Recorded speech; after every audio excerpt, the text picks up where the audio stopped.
اللہ فرماتے ہیں آپ سے سورہ مائدہ میں سورہ نمبر 5 آیت نمبر 55 میں، آپ کے دوست صرف اللہ، اللہ کے رسول اور وہ مومن ہیں جو نماز قائم کرتے ہیں اور زکوٰۃ دیتے ہیں۔ جو لوگ نماز نہیں قائم کرتے اور زکوٰۃ نہیں دیتے وہ آپ کے دوستوں میں سے نہیں ہیں۔ اللہ کے رسول فرماتے ہیں صحیح حدیث میں، سنن ابو داؤد کی جلد نمبر 1 چیپٹر نمبر 300 حدیث نمبر 836، اللہ کے رسول فرماتے ہیں کہ قیامت کے دن سب سے پہلا حساب جو لیا جائے گا وہ صلاح کے بارے میں۔ سب سے پہلا حساب کتاب جو ہوگا قیامت کے دن پہ وہ ہے صلاح کے بارے میں۔ اللہ کے رسول فرماتے ہیں صحیح مسلم میں جلد نمبر 1 کتاب الایمان چیپٹر نمبر 36 حدیث نمبر 146 146، اللہ کے رسول فرماتے کہ مومن اور کافر کے درمیان، ایمان اور کفر کے درمیان جو فرق ہے وہ صلاح ہے۔ مثلا فرق ہے مومن اور کافر کے درمیان۔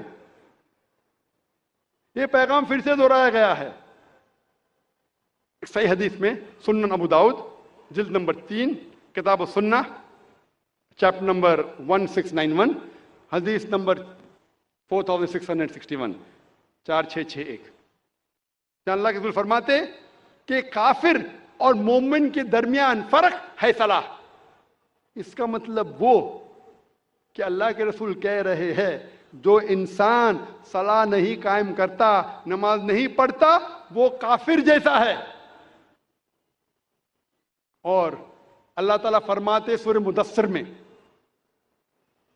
سورہ مدثر میں سورہ نمبر 74 آیت نمبر 41 سے 43 میں کہ جو گنہگار دوزخ میں ڈالے جائیں گے اور ان سے پوچھا جائے گا آپ کیوں دوزخ میں ہیں، تو وہ کہیں گے ہم صلاح پڑھنے والوں میں سے نہیں تھے۔ ابراہیم علیہ السلام دعا کرتے ہیں سورہ ابراہیم میں سورہ نمبر 14 آیت نمبر 40 میں، اے میرے رب مجھے صلاح قائم کرنے والا بنا اور میرے بچوں کو بھی صلاح قائم کرنے والا بنا۔ قرآن مجید میں دعا ہے سورہ بقرہ میں سورہ نمبر 2 آیت نمبر 201 میں، ربنا آتینا فی الدنیا حسنۃ وفی الآخرۃ حسنۃ وقنا عذاب النار، اے رب ہمیں اچھی چیز دے، ہمیں کامیابی دے اس دنیا میں اور آخرت میں، اور ہمیں دوزخ کی آگ سے بچا۔ تقریر ختم کرنے کے پہلے اور قرآن کی آیت تلاوت کرنے کے پہلے میں پھر سے ایک شاعری کہوں، میری زندگی کا مقصد، میری زندگی کا مقصد ہے تیری دین کی سرفرازی، میری زندگی کا مقصد ہے تیرے دین کی سرفرازی، میں اسی لیے مسلمان، میں اسی لیے نمازی۔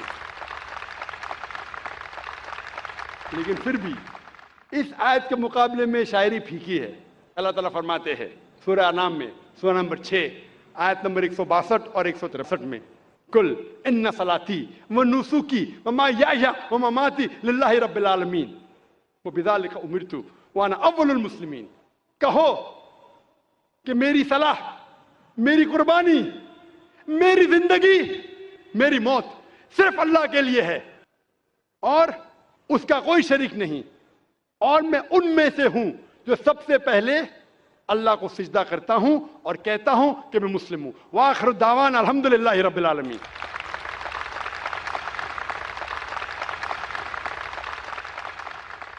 میری زندگی کا مقصد تیرے دین کی سرفرازی، میں اسی لیے مسلمان، میں اسی لیے۔ ڈاکٹر نائک، میرا نام پوجا شرما ہے and I am a clinical data coordinator.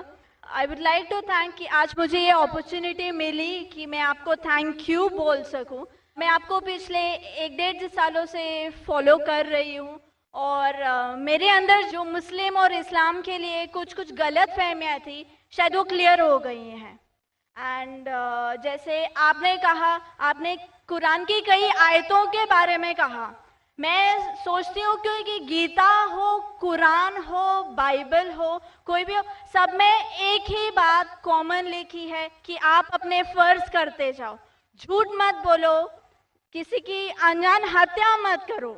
और जो जैसे कि एक बंदे ने बोला कि रिलीजन की वजह से इतने दंगे फसाद हो रहे हैं, मुझे नहीं लगता कि इस वजह से, even I agree with you doctor Zakir Naik, because मैं जहाँ तक जानती हूँ, मैंने थोड़ा बहुत पढ़ा है, इस्लाम में नहीं लिखा जो हम बोलते हैं ना कि टेररिस्ट आधा से ज्यादा मुस्लिम होते हैं, नहीं, ऐसा नहीं है।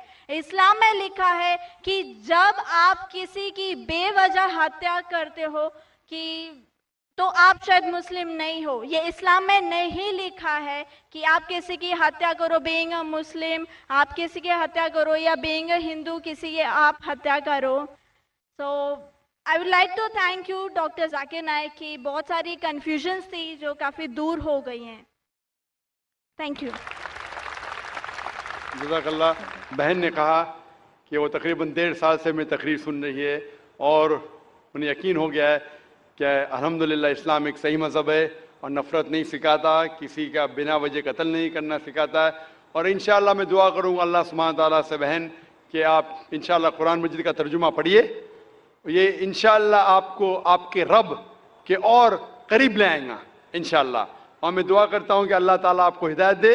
और इस कुरान मजीद का तर्जुमा मैं दरख्वास्त करूँगा मेरी अहलिया से, अगर वो लेडीज़ के सेक्शन में हैं तो इस बहन को कुरान मजीद का तर्जुमा दे, अंग्रेज़ी में या हिंदी में जो भी ज़बान हो चाहती है। और मैं दुआ करूँगा इंशाअल्लाह कि आप कुरान मजीद का तर्जुमा पढ़िए, इंशाअल्लाह और हिदायत पाएंगे। मेरा नाम महेश मेहता है और मैं रिटायर्ड पर्सन हूँ। इस्तांबुल टर्की की बात करता हूँ। इस्तांबुल में और टॉप कापी पैलेस में, टॉप कापी म्यूजियम में कई चीज़ रखी हुई है, काबा शरीफ की और आखिरी रसूल की चीज़ें, फिर आखिरी रसूल के कंपेनियंस की चीज़ें, खलीफा जो चाह रहे उनकी चीज़ें और कई रसूल की चीज़ें हैं। तो मूसा अलैहिस्सलाम, इब्राहिम अलैहिस्सलाम, दाऊद अलैहिस्सलाम और याह्या अलैहिस्सलाम का वहाँ चीज़ रखी गई है। तो ये जो मूसा अलैहिस्सलाम की लाठी है, जो असा, और दाऊद अलैहिस्सलाम की जो स्वॉर्ड है मतलब तलवार, तो क्या रियल है, उनके टाइम का यूज़ किया हुआ है? महेश भाई ने सवाल किया है कि वो तोप्टा के म्यूज़ियम गए थे इस्तांबुल में, टर्की में, और अल्हम्दुलिल्लाह अल्लाह ने मुझे भी मौका फरमाया। इस साल ही चंद महीने पहले फरवरी मार्च में मैं भी गया था कोप्टा की म्यूज़ियम में, टर्की में मुझे बुलाया गया था। महेश भाई साहब पूछ रहे कि वहाँ कई चीज़ें हैं अल्लाह के रसूल की, मूसा अलैहिस्सलाम की, और मूसा अलैहिस्सलाम की लाठी है, क्या वो लाठी सही है, इज इट ओरिजिनल? मैंने भी वो लाठी को देखा। ये सवाल मेरे दिमाग में भी आया, ये सवाल जो आपका है मेरे दिमाग में भी आया, लेकिन जवाब मिला सही है नहीं, कोई फर्क पड़ता नहीं। लाठी सही है या गलत फर्क नहीं पड़ता है, फर्क ये पड़ता है कि अल्लाह ने जो हिदायत दी इस कुरान में वो सही है, वो महफूज है।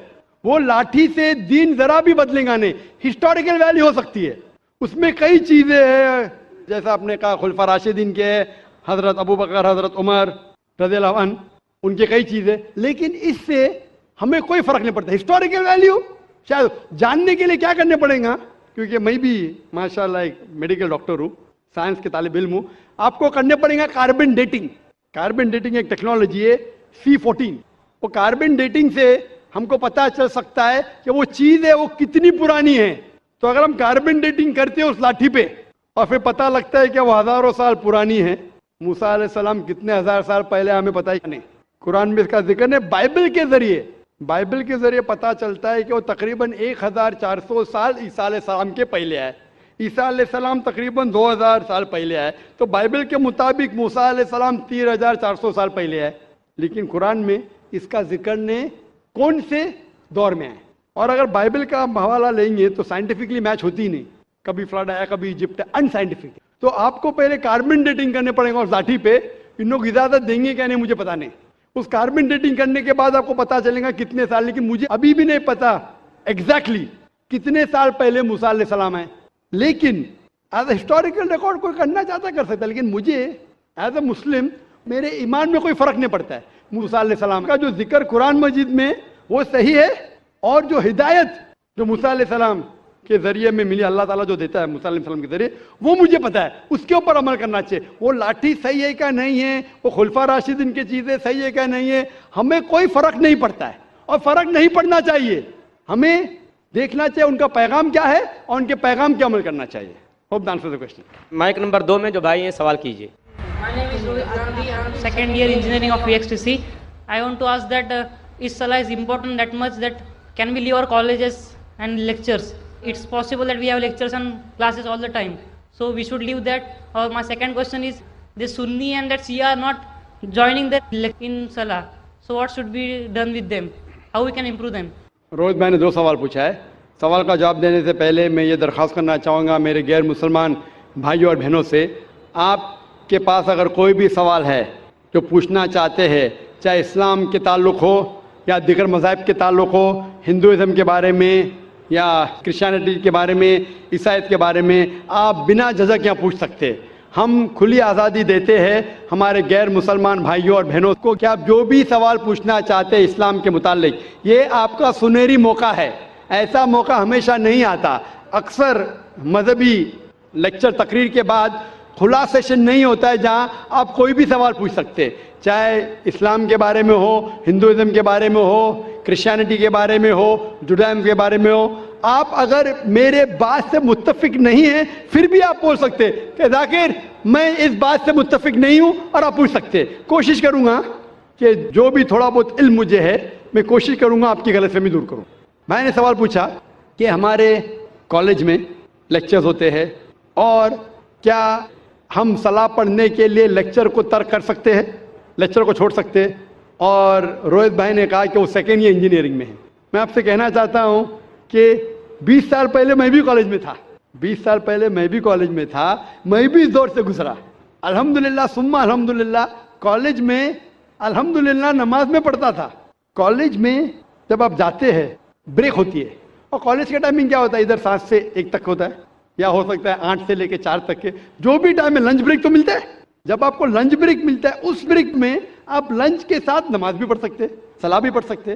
ہو سکتا ہے کہ کالج کے ایسے ٹائمنگ ہو کہ آپ اگر مسجد نزدیک ہے تو مسجد میں جائیے, مسجد نزدیک نہیں ہے تو اس کالج میں اگر کچھ مسلمان بھائی ہے ان سے بھی کہیے اور جماعت بنا سکتے. لیکن صلاح چھوڑنے کی اجازت آپ کو نہیں ہے, یہ پڑھنا فرض ہے. اور بے شک وداؤٹ اینی پرابلم آپ پڑھ سکتے ہیں. آپ جا کے بوائز کامن روم میں پڑھ سکتے, گرلز کامن روم میں پڑھ سکتے. صلاح چھوڑنے کی اجازت نہیں ہے. مسجد قریب ہے تو مسجد میں جائیے, صلاح چھوڑنے کی اجازت نہیں ہے. آپ کہہ رہے تھے کہ کوئی سنی حضرات ہے, کوئی شیعہ حضرات ہے جو پیر سے پیر نہیں ملاتے. قرآن مجید میں سنی شیعہ نہیں ہے, مسلم ہے. مسلم اسے کہتے ہیں جو اپنی زندگی اللہ کے حکم اور فرمان کے مطابق بسر کرتا ہے. جو انسان اپنی زندگی اللہ کے بتائے ہوئے راستے پہ چلتا ہے اسے کہتے ہیں مسلم. تو جو آدمی نماز پڑھتا ہے, میں نے آپ سے ذکر کیا, اللہ سبحانہ و تعالیٰ کم از کم 12 جگہ کہتے ہیں قرآن مجید میں اطیعوا اللہ اور اطیعوا الرسول, obey Allah and obey the messenger. سورہ نساء سورہ نمبر 4 آیت نمبر 59 اور 12 جگہ کا ذکر میں نے کیا. ہمیں اللہ اور اللہ کے رسول کی اطاعت کرنا چاہیے. اور اللہ کے رسول فرماتے ہیں کہ آپ اس طرح نماز پڑھو جس طرح آپ مجھے نماز پڑھتے ہوئے دیکھتے ہیں. یہ حدیث بخاری کی کتاب الاذان کی چیپٹر نمبر 18 حدیث نمبر 604. اور پھر سے دہرایا گیا صحیح بخاری میں جلد نمبر 9 حدیث نمبر 352 352. اور اللہ کے رسول فرماتے ہیں کہ نماز کے وقت صحیح بخاری میں جلد نمبر 1 کتاب الاذان چیپٹر 75 حدیث نمبر 692 کہ جب آپ نماز پڑھتے ہیں, حضرت انس فرماتے کہ ہم صحابہ کے کندھے ملتے تھے دوسرے صحابہ کے کندھے سے, ہمارے پیر ملتے تھے ہمارے صحابہ کے پیر سے. اللہ کے رسول فرماتے سنن ابو داؤد میں صحیح حدیث ہے جلد نمبر 1 کتاب الصلاح چیپٹر 245 اور حدیث نمبر 666. اللہ کے رسول فرماتے کہ بیچ میں جگہ مت چھوڑو, جگہ کو کم کرو اور شیطان کو بیچ میں مت آنے دو. اس کا مطلب ہمیں کندھے سے کندھا ملانا چاہیے. جو انسان اپنے آپ کو مسلمان کہتا ہے اور کندھے سے کندھا نہیں ملاتا ہے صلاح کے وقت, اور پیر سے پیر نہیں ملاتا ہے, وہ اللہ کے رسول کی نافرمانی کر رہا ہے, وہ صلاح صحیح طریقے سے نہیں پڑھتا ہے. تو شاید ان لوگوں کو یہ اللہ کے رسول کی حدیث کے بارے میں پتہ نہیں ہوگا. تو ہماری کوشش ہے کہ ان مسلمان کو بتائے کہ اللہ کے رسول کی حدیث ہے کہ کندھے سے کندھا ملاؤ, پیر سے پیر ملاؤ نماز پڑھتے وقت, یہ فرض ہے. Hope the answer the question. جی مائک نمبر 2 پہ. سر میرا نام پرنو نائک ہے اور میں مرچنٹ نیوی میں کام کرتا ہوں. میرا سوال یہ ہے کہ اکارڈنگ ٹو قرآن یہ کہا جاتا ہے کہ جب قیامت کا دن آئے گا تو اس وقت اللہ جب سب کو پھر سے اٹھائیں گے تو کہا جائے گا کہ اپنی قبروں سے اٹھو، تو ہم ہندوؤں کا کیا ہوگا؟ کیونکہ ہماری تو کوئی قبر نہیں ہوتی۔ بھائی صاحب کا سوال ہے کہ وہ کہتے ہیں کہ قیامت کے دن جب اللہ تعالیٰ واپس سے ہمیں دوسری زندگی دیں گے تو کہیں گے اپنے قبروں سے اٹھو۔ ہندو بھائی صاحب پوچھے کہ ہندو لوگ تو قبر میں دفنائے نہیں جاتے، ہندو بچے دفنائے جاتے نا، ہندو بچے ہندو مذہب میں چھوٹا بچہ ہے اس کو جلایا نہیں جاتا، اس کو دفنایا جاتا ہے۔ پھر بھی کئی مسلمان ہیں جو ڈوب کے مرتے، جو جل کے مرتے، ان کو بھی دفنایا نہیں جاتا ہے، جن کی ہمیں ملتی نہیں۔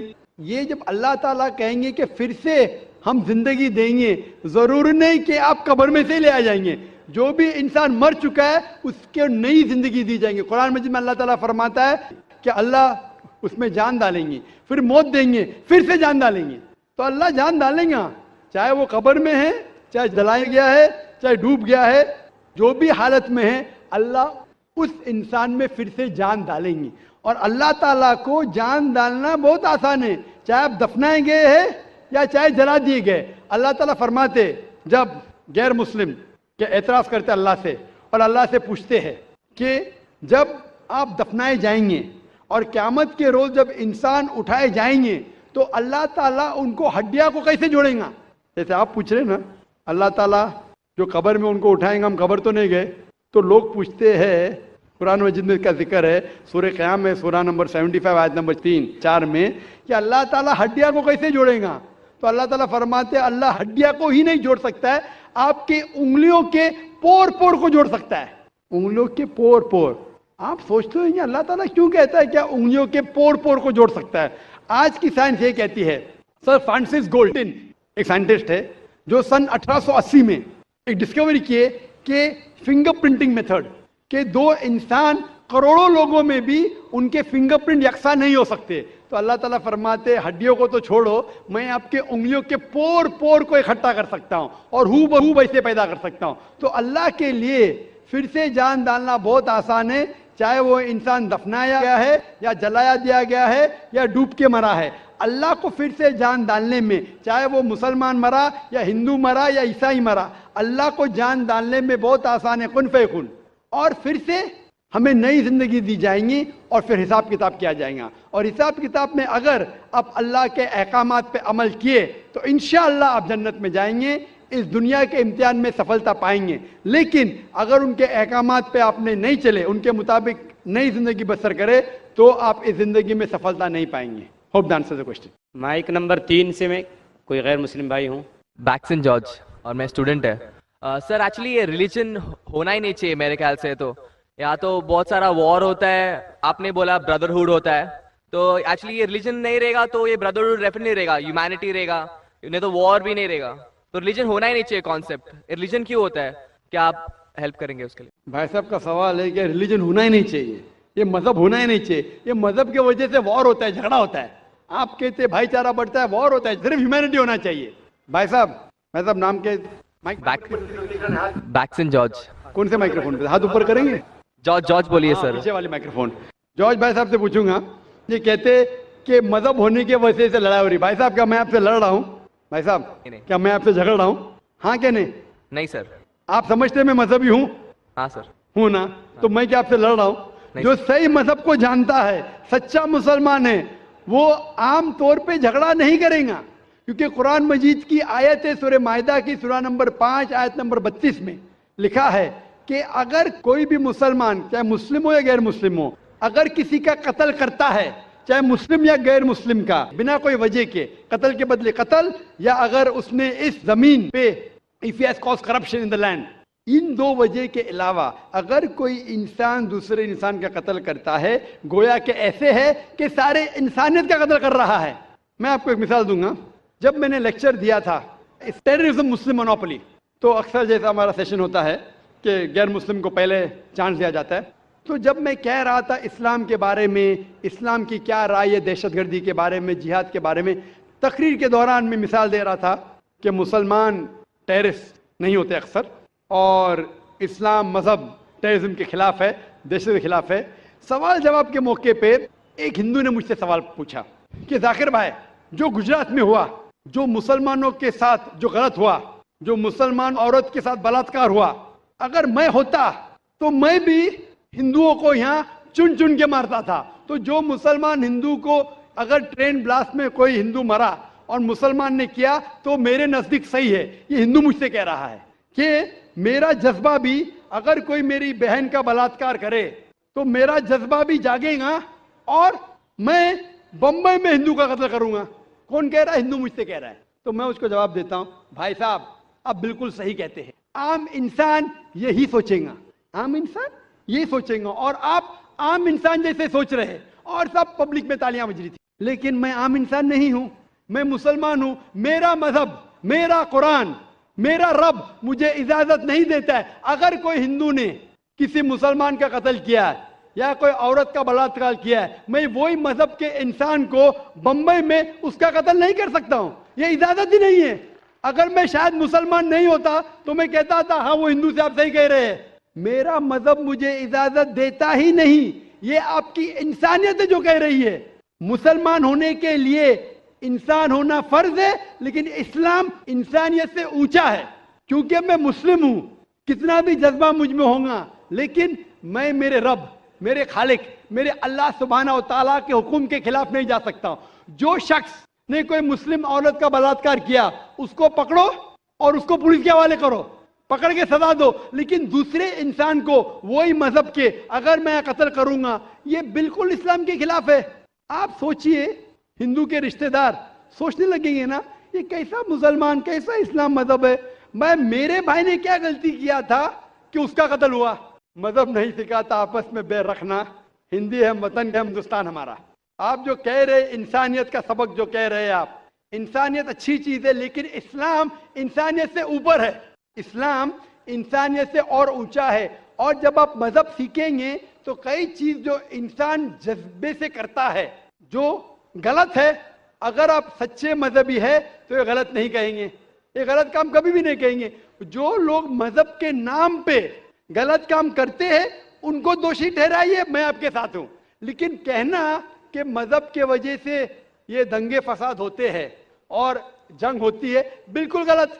मैं पूछना चाहता हूं, आप हिस्ट्री में पढ़िए, हिस्ट्री में पढ़िए अशोका ने जब लाखों लोग का कत्ल किया, कौन से मजहब का था वो?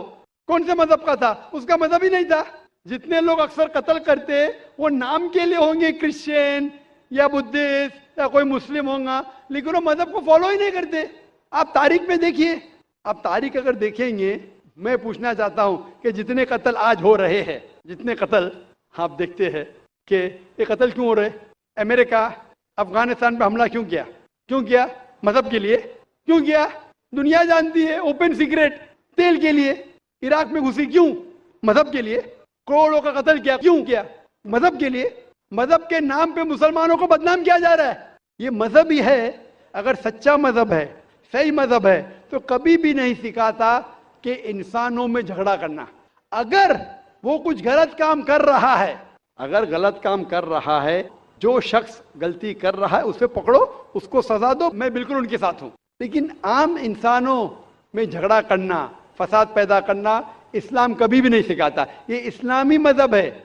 इसीलिए इस कॉन्फ्रेंस का उन्वान है Islam the solution to humanity, इस्लाम इंसानियत का हल।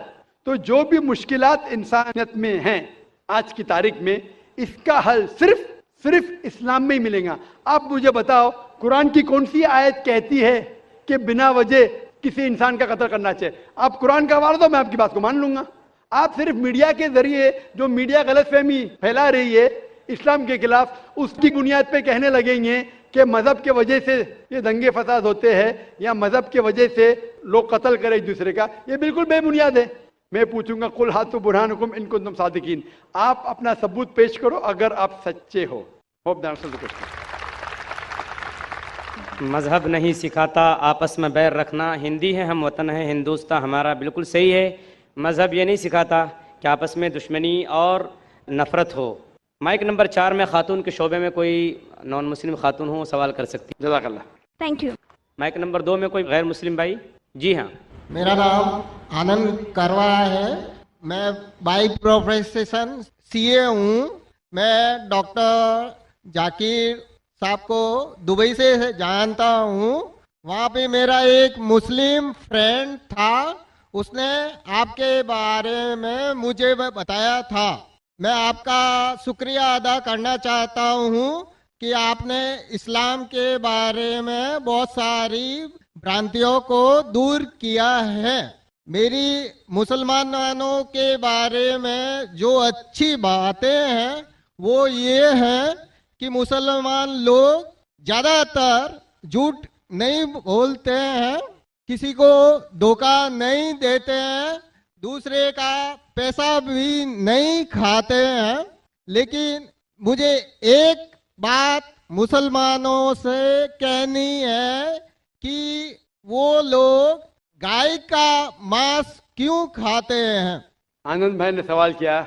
वो कहते हैं कि वो मुझे दुबई से जानते हैं माशाल्लाह, और कई सालों से मेरे तकरीर सुन रहे, और वो कहते हैं कि उनके तजुर्बे के हिसाब से वो समझते हैं कि मुसलमान अच्छे लोग हैं, सच बोलते हैं, झूठ नहीं बोलते, किसी का पैसा नहीं खाते. लेकिन एक उनको मुसलमानों के बारे में एक चीज़ जो खटकती है कि मुसलमान गाय का गोश्त क्यों खाते, वो उनका सवाल है. मैं पहले बोलना चाहता हूँ भाई साहब आनंद जी कि एक मुसलमान अच्छा मुसलमान रह सकता है 100% शाकाहारी होने के बाद भी. A Muslim can be a good Muslim even by being a pure vegetarian. शुद्ध शाकाहारी होने के बाद भी एक मुसलमान 100% अच्छा मुसलमान रह सकता है. लेकिन क्योंकि अल्लाह सुब्हाना व तआला हमारा रब, हमारा खालिक, कुरान मजीद में अल्लाह ताला फरमाते हैं, सूरह माइदा में सूरा नंबर 5 आयत नंबर 1 में अल्लाह ताला फरमाते कि आप उन 4 पायों जानवरों का गोश्त खा सकते हैं जिनकी हमने इजाजत दी है. अल्लाह ताला फरमाते हैं सूरह नहल में सूरा नंबर 16 आयत नंबर 5 में कि आप कैटल का गोश्त खा सकते हैं. कुरान में जिक्र आता है सूरह मोमिनून में सूरा नंबर 23 आयत नंबर 21 में कि आप कैटल में से आपको मिलता है दूध, उनमें से मिलती है आपको गर्मी, और आप इनका गोश्त खा सकते हैं. तो जब अल्लाह सुब्हाना व तआला हमारा खालिक, हमारा मालिक कहता है कि आप गोश्त खा सकते, तो क्यों हमें नहीं खाना चाहिए. मैं आपको कोशिश करूंगा बताने के लिए कि आज की साइंस ये कहती है कि हमारे जिस्म में हमको प्रोटीन की ज़रूरत है, कम से कम 23 अमीनो एसिड की ज़रूरत है. यही 23 में से 8 अमीनो एसिड हमारे जिस्म में नहीं बनते. उसके लिए फ़र्ज है कि ये हमारे खाने में हमें ये अमीनो एसिड मिलना चाहिए. कोई भी शाकाहारी, कोई भी भाजी पाला नहीं है जिसमें आटों के आटो अमीनो एसिड मौजूद है. फ्लैश में, गोश्त में आटो अमीनो एसिड मौजूद है. इसे साइंस कहती है कंप्लीट प्रोटीन, कंप्लीट फूड. आज साइंस ये कहती है कि फ्लैश फूड में, गोश्त में प्रोटीन है, नियासिन है, विटामिन B1 है, इससे सेहत अच्छी बनती है. और आज आप देखेंगे जो जानवर जो शाकाहारी होते हैं, जो सिर्फ भाजी पाला खाते हैं, भेड़, बकरी, गाय, आप देखेंगे इन जानवरों के दांत इनके चपटे हैं, उनके पास हर्बीवोरस सेट ऑफ टीथ है. ये सिर्फ भाजी पाला खाते, गोश्त खा ही नहीं सकते. जब आप देखेंगे मांसाहारी जानवर के दांत, शेर बब्बर, चीता, उनके नोकीली दांत होते हैं. ये सिर्फ गोश्त खाते हैं, भाजी पाला खा ही नहीं सकते.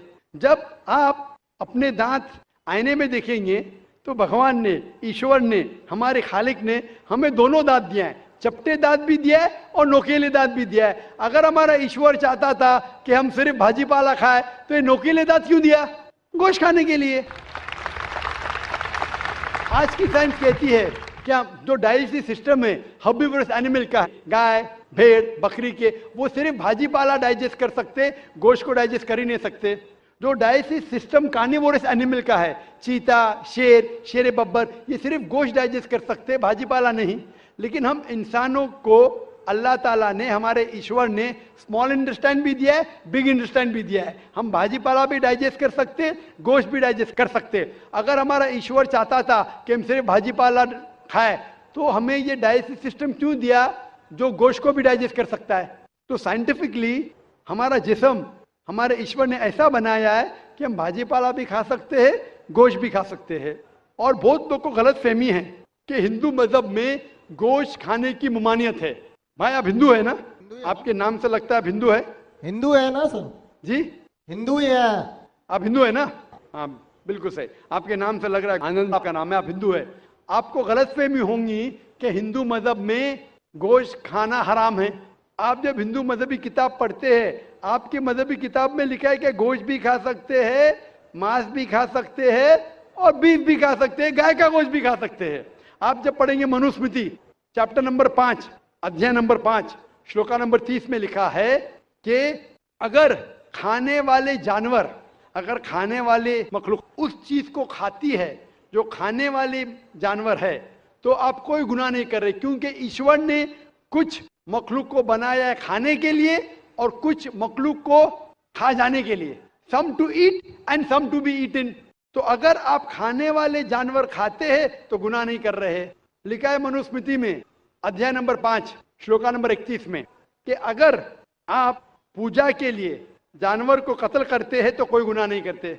लिखा है मनुस्मृति में अध्याय नंबर 5 श्लोका नंबर 39 और 40 में कि ईश्वर ने कुछ जानवर को बनाया है पूजा के लिए, सैक्रिफाइस के लिए। तो killing in sacrifice is not killing, तो कत्ल करना पूजा में कत्ल नहीं है। तो मनुस्मृति के मुताबिक आप गोश्त खा सकते हैं। फिर आप जब मुताला करेंगे महाभारत का, महाभारत में अनुशासन पर्व में अध्याय नंबर 88 में युधिष्ठिर, पांडव के 5 भाई थे, आपने युधिष्ठिर का नाम तो सुना होगा। युधिष्ठिर जो पांडव के 5 भाई थे, युधिष्ठिर पांडव में सबसे बड़ा भाई था। वो पूछता है भीष्म से कि हम यज्ञ में पूजा में क्या खाना दे ताकि हमारे परदादा खुश होंगे। तो भीष्म कहता है अगर हम यज्ञ में पूजा में चावल, बार्ली, सेब, भाजीपाला देंगे तो हमारे परदादा 1 महीने के लिए संतुष्ट रहेंगे। अगर हम मछली देंगे तो 2 महीने के लिए, अगर गोश्त देंगे 3 महीने के लिए, अगर खरगोश देंगे तो 4 महीने के लिए, अगर बकरी देंगे तो 5 महीने के लिए, अगर सुअर देंगे तो 6 महीने के लिए, अगर परिंदा देंगे तो 7 महीने के लिए, अगर हिरन देंगे तो 8 महीने के लिए, अगर बैल देंगे तो 11 महीने के लिए, अगर गाय देंगे तो पूरे 1 साल के लिए हमारे परदादा संतुष्ट रहेंगे। 1 साल। क्या दूध की बात कर रहे हैं सर? आप बफेलो देंगे, बफेलो तो 12 साल के लिए, अगर राइनोसरस देंगे या रेड मीट, लाल गोश्त, तो हमारे परदादा हमेशा के लिए संतुष्ट रहेंगे। पूरा मेन्यू है महाभारत में, हिंदू किताब में पूरा मेन्यू है। क्या चाहते हैं? भाजीपाला, मछली, गोश्त, खरगोश, हिरन, बीफ, बड़े का छोटे का सब है। आप अगर वेद पढ़ेंगे, वेद में भी लिखा है कि संत और साधु गोश्त खाते थे, गाय का गोश्त भी खाते थे। फिर आप क्यों कहते हैं कि गोश्त खाना हराम है? क्योंकि बहुत से हिंदू लोग बाकी मज़ाहिब से प्रसन्न हुए। मजहब से प्रसन्न होने के बाद कुछ मजहब मानते अहिंसा में, और वो समझते हैं कि जानवर को कत्ल करना गुनाह है। क्यों? क्योंकि जानवर में जान है, बाजीपाला में जान नहीं है, पेड़ पौधों में जान नहीं, इसलिए बाजीपाला खाना गलत नहीं है, लेकिन जानवर खाना गलत है। आज साइंस तरक्की कर चुका है और हम जानते हैं कि पेड़ पौधों में भी जान है, तो उनकी लॉजिक जरा बदल गई। हाँ जाकिर भाई, हम जानते हैं पेड़ पौधों में जान है, लेकिन पेड़ पौधे उनको दर्द का एहसास नहीं है, उन्हें दर्द नहीं होता, पेड़ पौधों को दर्द नहीं होता है और जानवर को दर्द होता है। इसीलिए जानवर खाना बड़ा गुनाह है, पेड़ पौधे खाना कम गुनाह है। आज साइंस फिर से तरक्की कर चुका है। तरक्की करने के बाद साइंस ये कहती है कि पेड़ पौधों को भी दर्द होता है, लेकिन उनकी दर्द की आवाज़ आपको सुनाई नहीं देती। हम इंसान सिर्फ 20 साइकिल्स और 20,000 साइकिल्स के दरमियान फ्रीक्वेंसी में सुन सकते, इसके नीचे इसके ऊपर नहीं सुन सकते। वो चीखते हैं लेकिन हमें उनकी आवाज़ सुनाई नहीं देती। तो एक शख्स ने मुझसे सबसे ज़्यादा बहस किया और कहा कि जाकिर भाई, मैं मानता हूँ कि पेड़ पौधों में जान है, पेड़ पौधे को दर्द होता है, लेकिन पेड़ पौधों में सिर्फ 2 या 3 सेंसेस है, जानवरों में 5 सेंसेस है, इसलिए जानवर का कत्ल करना बड़ा गुनाह है। तो मैंने उससे पूछा कि अगर आपका भाई पैदा होता है 2 सेंसेस कम के साथ, वो सुन नहीं सकता है और बात भी नहीं कर सकता है, गूंगा है और बहरा है, जब वो बड़ा होता है और अगर कोई इंसान उसका कत्ल करता है तो क्या आप जाके कहेंगे जज से, मिलॉर्ड कातिल को कम सजा दो क्योंकि मेरा भाई गूंगा था, बहरा था, वो सुन नहीं सकता था, बात नहीं कर सकता था? आप तो कहेंगे कातिल को डबल पनिशमेंट दो, मेरा भाई तो मासूम था, ना सुन सकता था ना बात कर सकता था। इस्लाम में 2 सेंसेस लेस और 2 सेंसेस मोर नहीं।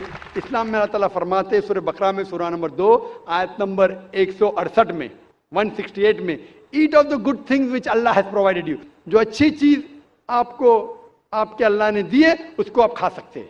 तो आप अगर मुताला करेंगे मजहबी किताबों का اور سائنس کا گوشت کھانا کوئی غلط نہیں ہے، اور مجھے خصوصاً کوئی گلا شکوہ نہیں اگر غیر مسلم، اگر ہندو گوشت نہیں کھاتے، مجھے کوئی گلا شکوہ نہیں، کیونکہ اگر سب ہندوستانی گوشت کھانے لگیں گے تو ہندوستان میں گوشت کا بھاؤ بڑھ جائے گا. آج مہنگائی کا زمانہ ہے، پیٹرول کا بھاؤ بڑھ رہا ہے، سب ہندوستانی گوشت کھانے لگیں گے تو گوشت کا بھاؤ بھی بڑھ جائے گا. تو مجھے کوئی گلا شکوہ نہیں آپ اگر گوشت نہیں کھاتے، لیکن اگر آپ یہ کہیں گے کہ گوشت کھانا غلط ہے تو آپ کو آپ کی مذہبی کتابوں کے بارے میں نہیں پتا ہے اور سائنس کا بھی نہیں پتا ہے. اگر آپ کہیں گے کسی کی جان نہیں لینا چاہیے تو آپ 2 منٹ بھی جی نہیں سکتے.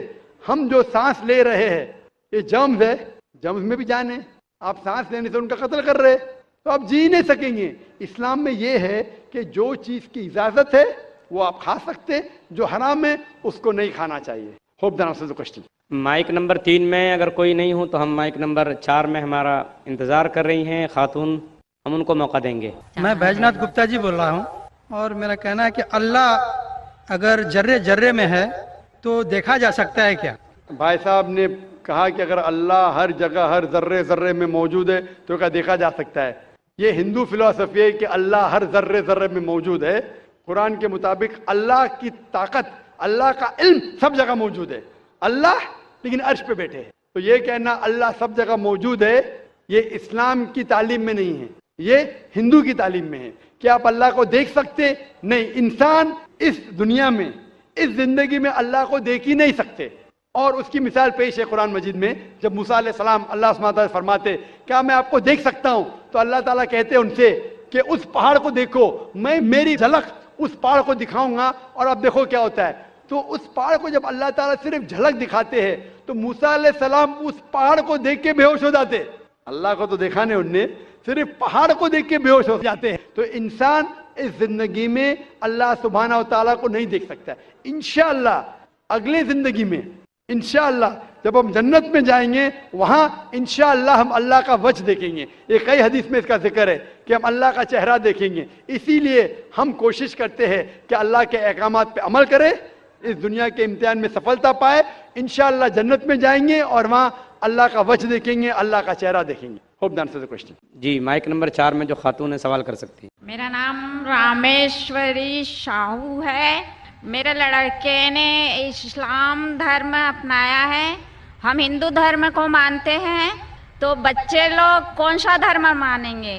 بہن کا سوال ہے کہ وہ ہندو دھرم میں مانتی ہے تو بچے لوگ کون سے دھرم میں مانیں گے؟ آپ نے آپ اسلام دھرم سے شادی، آپ کے بیٹے نے اسلام دھرم اپنا لیا ہے. اپنا لیا ہے.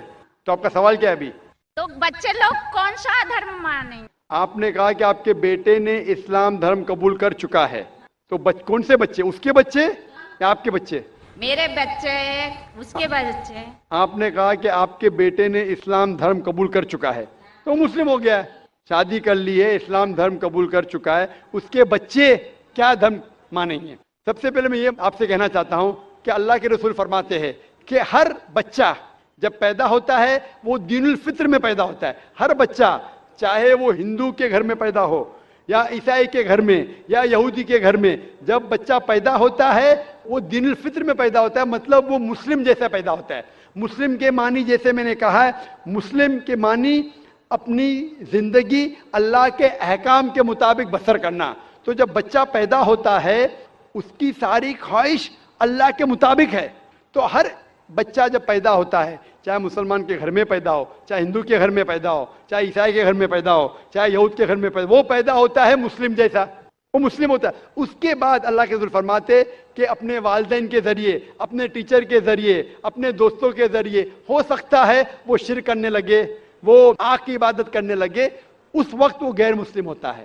اسی لیے اگر کوئی غیر مسلم بنتا ہے، convert is a wrong word. Convert کہنا غلط لفظ ہے. کنورٹ مطلب ایک طریقے سے دوسرے طریقے جانا. صحیح لفظ ہے ریورٹ. ریورٹ مطلب وہ اصل میں مسلمان تھا، پھر غیر مسلم بنا، پھر سے مسلمان بنا. اسلامی تعلیمات کے مطابق ہر انسان جب پیدا ہوتا ہے مسلم پیدا ہوتا ہے. آپ نے کہا کہ آپ کے بیٹے نے اسلام قبول کر چکا ہے، شادی کر چکا ہے، بچہ کیا ہے؟ بچہ مسلم ہوگا. وہ الگ بات ہے اگر اس بچے پہ کوئی دباؤ ہے یا کوئی غلط ہدایت دی جائیں گی، ہو سکتا ہے وہ بت پرستی کرنے لگے، ہو سکتا ہے وہ آگ کی इबादत करने लगे, फिर वो मुस्लिम से गैर मुस्लिम होगा। हर बच्चा जो पैदा होता है वो मुस्लिम पैदा होता है, अल्लाह के अहकामात के ऊपर अमल करता है, उसके बाद बड़े होने के बाद दूसरे के इन्फ्लुएंस की वजह से शायद वो गलत रास्ते पे जा सकता है, लेकिन हर बच्चा पैदा होता है मुस्लिम जैसा। Hope the answer the question. Mic number 5 में अगर कोई खातून हो गैर मुस्लिम तो सवाल करें, नहीं तो माइक नंबर 1 में एक गैर मुस्लिम भाई हमारा इंतजार कर रहे हैं। जी ठीक है, माइक नंबर 2 से सवाल कर लीजिए। Namaste, my name is Pratik Sriranga Barge and I am student of 11th standard and I am in Swami Vivekananda College, Chembur.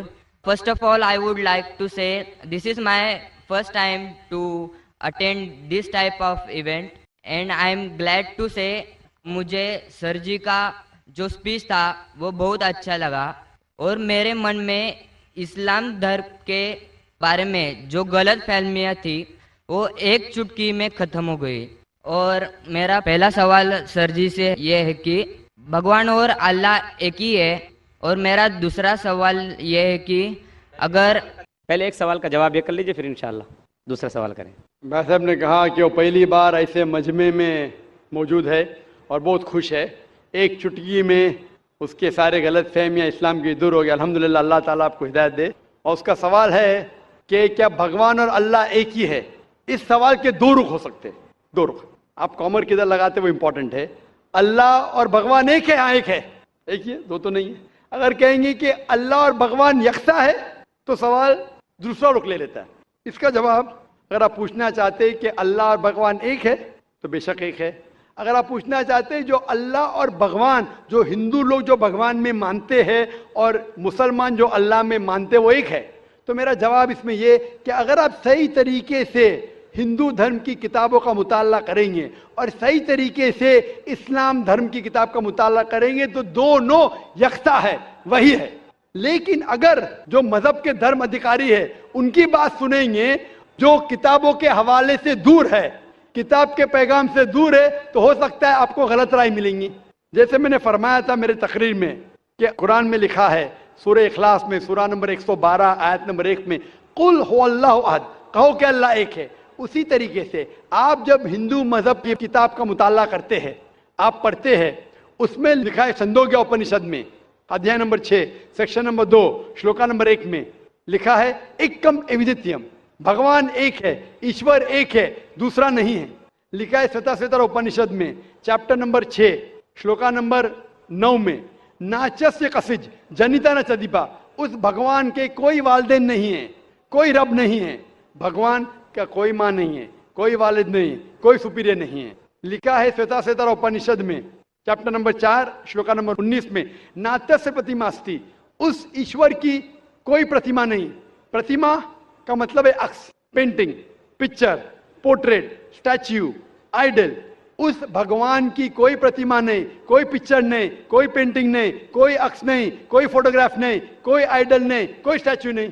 ये दोहराया गया है यजुर्वेद में चैप्टर नंबर 32 श्लोका नंबर 3 में न तस्य प्रतिमा अस्ति, उस ईश्वर का कोई अक्स नहीं, कोई प्रतिमा नहीं, कोई पिक्चर नहीं, कोई पेंटिंग नहीं, कोई फोटोग्राफ नहीं। तो जब आप मुताला करेंगे हिंदू मजहबी किताब का और कुरान का, हिंदू मजहबी किताब का ब्रह्म सूत्र में कहा गया है एकम ब्राह्म द्योत्या नास्ते नीना नास्ते किंचन, भगवान एक ही है, दूसरा नहीं है, नहीं है, नहीं है, जरा भी नहीं है। There is only one God, not a second one, not at all, not at all, not in the least. तो जब हम इस्लाम और हिंदू मजहबी किताब का मुताला करेंगे हमें पता चलता है कि ईश्वर, अल्लाह, भगवान, खालिक, मालिक एक ही है। और उस खालिक, मालिक, ईश्वर, भगवान, अल्लाह का कोई अक्स नहीं, कोई पेंटिंग नहीं, कोई मूर्ति नहीं, कोई फोटोग्राफ नहीं। हमें सिर्फ उस अकेले ईश्वर अल्लाह की इबादत करना चाहिए। Hope the answer the question. मैं इंतहाई अदब के साथ अपने मुसलमान भाइयों और बहनों से गुजारिश करता हूँ कि देखिए आप और हम सब मेज़बान की हैसियत रखते हैं और जितने हमारे गैर मुस्लिम भाई आए हैं, जितनी गैर मुस्लिम बहनें आई हैं, वो हमारे लिए मेहमान की हैसियत रखते हैं। इसलिए हमारी ज़िम्मेदारी है अखलाक़ी, ईमानी, इस्लामी और इंसानी कि हम उनको मौका दें, हम अपने मेहमान की इज़्ज़त करें और उनको सवाल करने का मौका दें, पहले हमारे गैर मुस्लिम भाइयों को और हमारी गैर मुस्लिम बहनों को। मुझे उम्मीद है कि आप हमारी इस गुजारिश को कबूल करेंगे और इस पर अमल करने की कोशिश करेंगे। माइक नंबर 1 में कोई भाई खड़े हैं, आप सवाल कीजिए। इस्लाम कहता है कि एक ही बार आदमी पैदा होता है, एक ही बार मरता है और बाद में क़यामत होती है। लेकिन आप देखिएगा दुनिया में कि कोई बेरा मुका मतलब डेफ एंड डम्ब होता है पैदा होते ही, ब्लाइंड होता है, हैंडीकैप होता है, जिसका पैर भी नहीं रहता है। और तो ऐसा क्यों है? और दूसरा बात ये भी है कि मरने का भी तरीका सबका अलग अलग है। कोई एक्सीडेंट में मर जाता है, कोई राइट्स में मरते हैं, कोई क्या नेचुरल वे से मरता है। तो ऐसा क्यों है दुनिया में? महेश भाई का सवाल है कि इस्लाम में हम इस दुनिया में एक बार आते, फिर मरते, फिर क़यामत पे फिर से उठाए जाते, इस दुनिया में एक बार आते, तो ऐसा क्यों कि कोई लोग जो पैदा होते हैं, कोई अपाहिज पैदा होते हैं, किसकी टांग ने, किसके हाथ ने, ऐसा क्यों? कोई लाचार पैदा होते। कुरान मजीद में अल्लाह ताला फरमाते हैं कि आपके बच्चे, आपकी बीवियां, आपकी दौलत आपके लिए फितना है, आपके लिए इम्तिहान है। क्योंकि जन्नत में जाने के लिए टांग होना जरूरी नहीं है, जन्नत में जाने के लिए दौलत होना जरूरी नहीं, जन्नत में जाने के लिए ये जिंदगी हमारे लिए इम्तिहान है। अल्लाह के अहकामात के मुताबिक जिंदगी को बसर करना चाहिए। कुरान मजीद में अल्लाह ताला फरमाते हैं सूरह मुल्क में, सूरा नंबर 67 आयत नंबर 2 में, अल्लज़ी खलक़ल मौत वल हयाता, अल्लाह सुब्हाना व तआला ने मौत और जिंदगी पैदा की है ताकि आपको जांच सके आप में से अच्छे अमाल वाले कौन हैं। तो ये जिंदगी हमारे लिए एक इम्तिहान है। आपका अच्छा सवाल था कि क्यों कुछ इंसान पैदा होते अपाहिज, कोई बीमार, कोई अच्छे सेहतमंद, क्यों? इसकी वजह है कि जब आप एग्जामिनेशन में बैठते हैं, हर साल एग्जामिनेशन पेपर बदलता है कि नहीं? अगर आप कहेंगे कि हर वक्त पेपर सेम रहना चाहिए तो टेस्ट किधर, एग्जामिनेशन किधर? तो अल्लाह ताला कहता है कि जिस तरीके से आपको जो नियामत दी उस तरीके से एग्जामिनेशन अल्लाह ताला उस पेपर को परखेगा। मिसाल के तौर पे अगर एग्जामिनेशन पेपर आसान है तो टीचर उसको स्ट्रिक्ट तरीके से जांचता है, अगर पेपर मुश्किल है तो एग्जामिनर उसको आसानी से जांचता है। तो उसी तरीके से अल्लाह ताला फरमाते कुरान मजीद में, आपके बच्चे, आपकी फैमिली, आपकी दौलत आपके लिए फितना है, एक टेस्ट है। अल्लाह ताला टेस्ट कर रहा है उस बच्चे के वालिदैन का, देखना चाहता है कि अगर बच्चे को पैदा करते अपाहिज या बच्चा जब पैदा होता है दिल की बीमारी के साथ, वो देखना चाहता है कि फिर भी उसके वालिदैन अल्लाह पे ईमान लाते क्या नहीं। और जितना डिफिकल्ट टेस्ट उतना बड़ा रिवॉर्ड। आप अगर एक आम बीए ग्रेजुएशन पास करते हैं तो आपका नाम महेश है, वो मिस्टर महेश ही रहेगा, बदलेगा नहीं। लेकिन आप अगर मेडिकल एग्जामिनेशन पास करते हैं, MBBS पास करने के बाद आपके नाम के आगे लग जाएगा डॉक्टर, क्योंकि मेडिकल एग्जामिनेशन पास करना मुश्किल है। मुश्किल एग्जामिनेशन पास करते रिवॉर्ड भी ज्यादा है। तो अल्लाह ताला अलग लोग को डिफरेंट एग्जामिनेशन में डालता है, किसी को दौलत देता है, किसी को गरीब बनाता है। जब दौलत देता है वो देखना चाहता है कि दौलत के बाद ये इंसान ज़कात दे रहा है कि नहीं, खैरात कर रहा है कि नहीं। वो गरीब इंसान को ज़कात में 100% मार्क्स मिल चुके, गरीब इंसान को ज़कात ही नहीं देने का। हम बोलते अरे बेचारा गरीब है, उसको 100% मार्क्स मिल गए। ज़कात में गरीब को 100 में से 100 मिलता है। वो अमीर है जो शायद थोड़ी ज़कात देगा तो उसको 100 में से शायद 10 मार्क्स मिले, बराबर ज़कात देगा तो ज़्यादा मार्क्स मिलेंगे। वो गरीब को ज़कात के टेस्ट में 100 में से 100 मिलता है, उसको ज़कात देने की जरूरत ही नहीं। लेकिन उसको शायद दूसरा टेस्ट होगा, उसको टेस्ट होगा, वो गरीब इंसान एक रूम में हो सकता है 10 लोग रह रहे, वो हिजाब कैसा करता है, बराबर से हिजाब कर रहा है कि नहीं, वो टेस्ट है। हो सकता है इंसान अमीर है, उसका बेटा जैसे अपने अपाहिज पैदा होता है, तो अल्लाह ताला देखना चाहता है कि इस अमीर इंसान को मैंने दौलत दी, ऐशो आराम दिया, अभी उसके बच्चे को अपाहिज पैदा करता हूँ, देखना चाहता हूँ कि ये फिर भी अपने रब की इबादत करता है क्या नहीं। जो आदमी कमजोर रहेगा बोलेगा अरे क्या ये अल्लाह ताला, नौज़ुबिल्लाह, मेरे लिए क्यों ये मुश्किल पेश आता है। जो सच्चा मोमिन रहेगा वो कहेंगे अल्हम्दुलिल्लाह, फायदा होगा तो भी अल्हम्दुलिल्लाह, नुकसान होगा फिर भी अल्हम्दुलिल्लाह। ये मोमिन की जांच है। तो ये दौलत, गरीबी, सेहत, अपाहिज, दिल की बीमारी, ये टेस्ट है। इसीलिए हमें उन लोगों को देखना चाहिए, उन लोगों को मत देखो जो आपके ऊपर है। आप उन लोगों को मत देखो जो आपके ऊपर है। मैं कह रहा था ना, मिसाल दे रहा था, वो गांव का आदमी देखता है गाड़ी चाहिए, फ्लैट चाहिए, बंगला चाहिए, फिर से गांव में आ जाता है। उन लोगों को देखो जो आपके नीचे है। और एक अंग्रेजी में कहावत है जो मैं उर्दू में तर्जुमा करूंगा, एक शख्स हमेशा रोता था कि क्यों मेरे पास जूती नहीं है, क्यों मेरे पास जूती नहीं है। जब भी उसने एक इंसान को देखा जिसके पैर ही नहीं थे, अल्लाह से शिकायत करता था मेरे पास जूतियां क्यों नहीं है। جب اس نے انسان کو دیکھا جس کے پیر ہی نہیں تھے, وہ اللہ کا شکر ادا کم از کم میرے پیر تو ہے. تو اللہ تعالیٰ ڈفرینٹ لوگ کو ڈفرینٹ امتحان لے رہا ہے, کس کو دولت, کس کو غربت, کس کو صحت, کس کو بیماری, جو بھی ہے. اگر آپ جس حالت میں ہیں, اگر اللہ ہمارے خالق کا کہنا مانتے ہیں تو اس دنیا میں سفلتا پائیں گے. یہ ہمارے لیے امتحان ہے دنیا, جس طریقے سے سورہ ملک میں کہا گیا ہے, سورہ نمبر 67 آیت نمبر 2, اللہ نے زندگی اور موت بنائی ہے جانچنے کے لیے آپ میں سے کون شخص اچھا ہے. Hope the answer the question. Mic number 2 میں جو بھائی ہیں غیر مسلم ہوں, سوال کیجئے. سر میرا نام امیش شرما ہے, میں یوگا ٹیچر ہوں. پہلا سوال میرا یہ ہے کہ آپ نے بتایا تھا کہ نماز پڑھتے سمے جیسے ہم سجدہ کرتے ہیں, اس سجدے کی استھتی میں جیسے مائگرین پین اور اسٹمک پرابلم, سیاٹیکا, سروائیکل, نی کی پرابلم, ان میں بلڈ کا سرکولیشن ہوتا ہے, وہ میں مانتا ہوں. لیکن کنفیوز اس بات کا ہے کہ جب ہم دھیان کرتے ہیں, میں یوگ میں جیسے دیانند سرسوتی سے, پتنجلی یوگ ٹرسٹ سے میں یوگ سیکھا ہوں, اس میں بتایا ہے جب دھیان ہم ایک جگہ پہ کریں گے, آنکھوں کو ایک جگہ پہ رکھیں گے تو دھیان کی دھارنا اپنے آپ بدل جائے گی, دھیان دھارنا سمادھی. تو اس میں جب ہم سجدہ کرتے ہیں تو جیسے وجراسن میں گھٹنے موڑ کے سجدہ نیچے کو فور ہیڈ کو دھرتی میں ٹچ کرتے ہیں, پھر ہم اٹھتے ہیں تو ہماری جب نظر ہٹ جائے گی اس جگہ سے تو دھیان ایک طرف سے وہاں سے ہٹ جائے گا. تو اوپر والے کے لیے جیسے اللہ کے لیے دھیان کہاں سے رہے گا؟ Thank you. بھائی صاحب نے سوال کیا کہ جب سجدے میں جاتے, سجدہ اہم رکن ہے, تو نظر ایک طرف ہونی چاہیے, ہم سجدے سے اٹھ جاتے تو دھیان بھٹک سکتا ہے, نظر دوسری جگہ جا سکتی.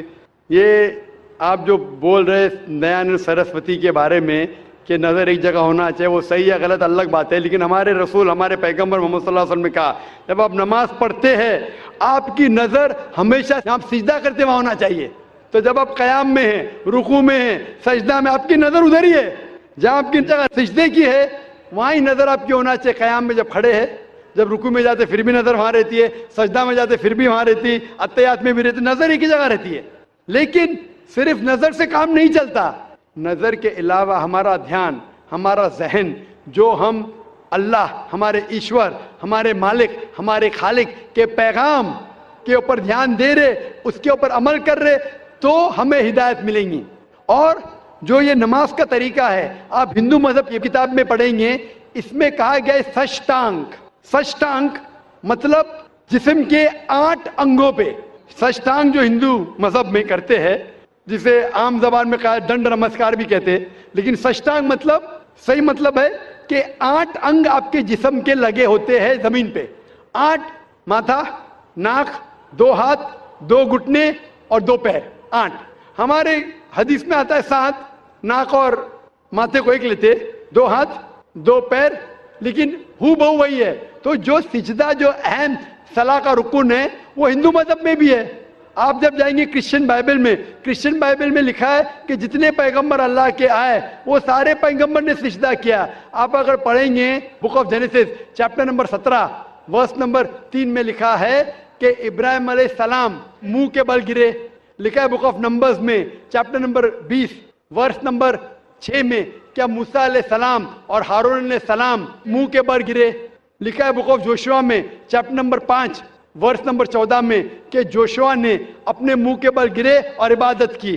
اور لکھا ہے کہ عیسیٰ علیہ السلام in the gospel of Matthew chapter number 26 verse number 39 میں, ورس نمبر 39 میں کیا جیزس کا took a little bit step forward in the garden of Gethsemane, fell on his face and prayed to God. عیسیٰ علیہ السلام نے گارڈن آف گیتسیمنی میں اپنے منہ کے بل گرے اور اللہ کی عبادت کی. جتنے پیغمبر آئے محمد صلی اللہ علیہ وسلم, محمد صلی اللہ علیہ وسلم کے پہلے, جب ان نے اللہ کی عبادت کی ان نے سجدہ کیا. تو سجدہ سب سے اہم ہے, سارے پیغمبروں نے کیا. Hope this answer the question. وآخر دعوانا الحمدللہ رب العالمین.